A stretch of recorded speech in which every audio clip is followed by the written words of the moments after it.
Et si les plus grands succès de l'histoire du 7e art avaient été pitchés par deux gros nuls?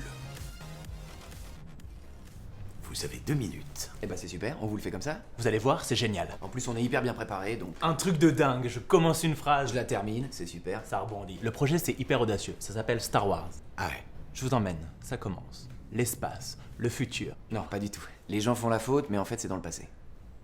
Oui, mais on est d'accord que le projet c'est de la science-fiction. Oui, la science-fiction, c'est le futur. Ah Oui, mais Georges a écrit il y a bien longtemps. Il a pas écrit dans bien longtemps. oui, enfin Georges, c'est pas non plus Dieu sur Terre. Bah, c'est quand même son œuvre.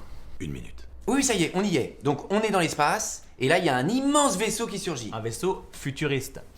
Et il en attaque un autre. Mais dedans, il y a une princesse, alors elle demande de l'aide à des Jedi. Des quoi? Des Jedi, c'est comme des chevaliers, Oui, alors c'est pas des chevaliers type médiéval. même si ça se passe dans le passé. Ah voilà, donc c'est pas ce passé-là. Les Jedi, c'est des bouddhistes en fait, ils sont en kimono, ils ont pas de casque. Sauf le méchant. Lui, il peut pas respirer, alors il a un casque. Un petit casque noir. Et le méchant, il a emprisonné la princesse dans l'étoile noire. Une arme gigantesque. Alors là, Obi-Wan et Jean-Luc, Luke. ils y vont avec Yann Solo et Chic Tabac. Chewbacca. Oui, on hésite encore. Ouais. Chewbacca, on y croit beaucoup par contre. C'est un Yeti copilote. C'est un gros machin plein de poils, hirsute, un petit peu comme... un peu comme... Mais c'est ça, c'est un peu comme lui, c'est ça, hein. C'est ça que j'ai. Ouais. C'est vous, mais avec une voix de débile. Vous pouvez faire une voix de débile. Non.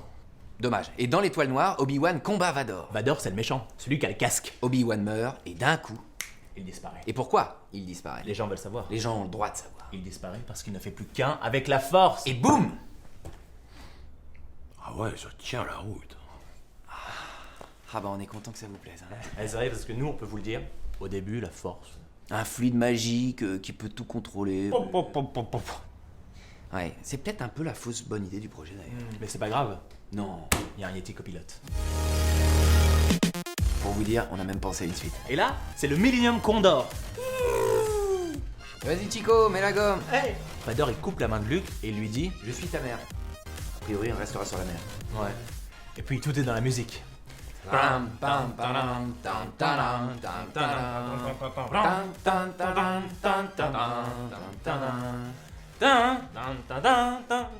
tadam.